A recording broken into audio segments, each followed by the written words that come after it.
being the man that you are. Diba? Oo. Isa ka sa mga ilang lalaking kilala ko kayang panindigan yung nararamdaman nila. Salamat po. Diba? Pwede natin sabihin na kawalan ni Aliana pag hindi kanya nakilala. Hindi para maging boyfriend, kundi para bigyan ng pagkakataon, ipakilala yung sarili mo sa kanya. Diba? Kasi alam mo, ang panliligaw, Raymond, it's an equivalent of inviting her to be a part of your life. It's an equivalent of you asking her, baka pwede mong pakialaman yung buhay niya. Diba? When the time comes, diba, na she says yes sa iyo, kung saan-sangali lang, I really hope so, diba? It's an equivalent of her telling you na meron kang authority sa kanya. Nanliligaw ka eh, diba? Saan na pinag-iisipan niya yun? Ano yun? Pag sinabi niya po na tumigil na ako. Pag sinabi niya? Opo. Saan sabihin niya na naiilang po siya din. Sinabi na ba niya? Hindi pa po.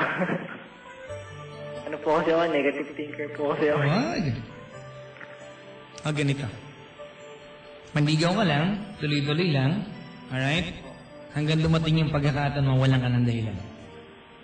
Alright? Nanliligaw ka. Hindi lahat ng panliligaw magiging madali. Alright? Hindi lahat ng panliligaw magiging madali.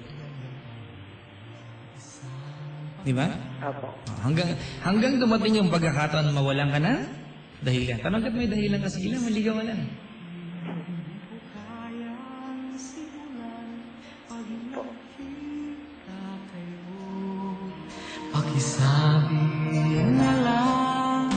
Pakisabi na lang na mahal ko siya. Sa ilon siya, kinikilig ka ba? Natutuwa ko sa gandang kwento. Ikaw manhid ka, ano bang minarienda mo? Anesthesia na naman.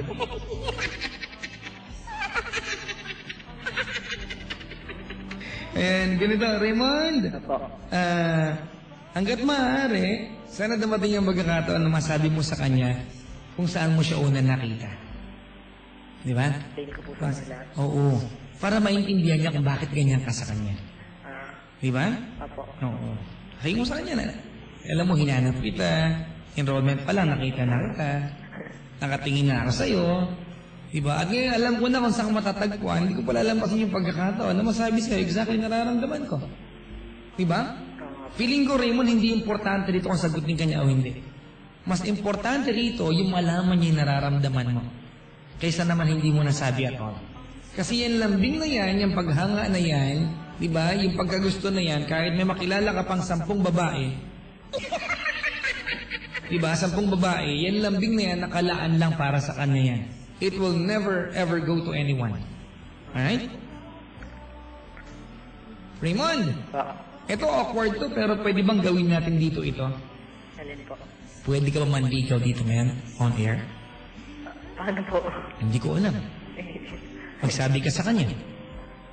Hindi ko po alam kasi kadalasan po pag nakikita ko po yun, tinitignan ko lang po siya. Ask her to be your girlfriend.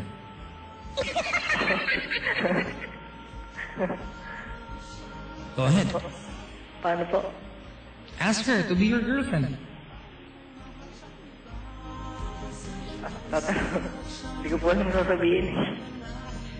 Hindi ko rin alam kung paano. Ayaw mo bang gawin? Hindi po yata.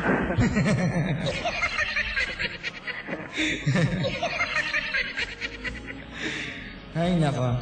Siguro sa mumunting paraan mo ngayong gabi, just by telling her na, di ba, na gusto mo siya kasi hindi siya makabasag pinggan, maybe that's just about, that's just enough para malaman niya na mahal mo siya. Kung hindi mo mahal, gusto mo siya. Salamat sa pagtawag. Salamat po, Badyang. Magandang gabi sa iyo. Magandang gabi din po. Ayan. Mga kaibigan, si Raymond Dantagig. Nakakatuwa naman. Aray, ha? Parang kinilig. Gusto mag-high school ulit.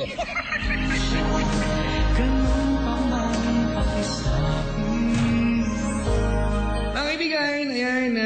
Uy, sa ilon dyan, may magandang balita na tayo, mga kaibigan. Mga kaibigan, kasi right now, we are Cheryl, ayan, Quality Fuels, ayan, is looking for good news. Okay, sa magandang balik sa bawat kwento natin ngayong gabi. At ito, di ba? Sila dyan ang good news dito.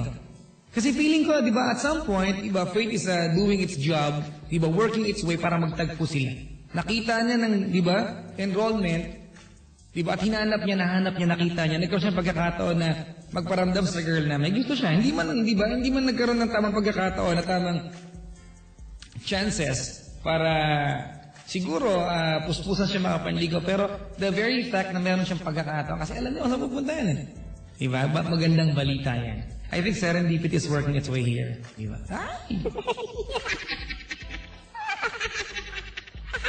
Naalala ko sa Ilongching nung nag-jeep ako dati, nasa Cubao ako. Alam mo na, di ba? May nakita ko naka-uniform ng pula. Mga kaibigan, totoo po, I was first year college. Nakatayo po sa tapat ng gutuhan sa Cubao. Tawid ng Mercury Drug.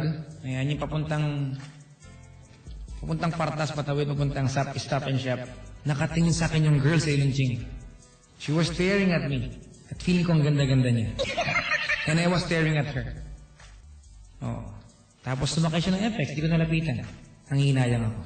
And then I realized, kaya pala nakatingin sa akin, bukas ang zipper ko.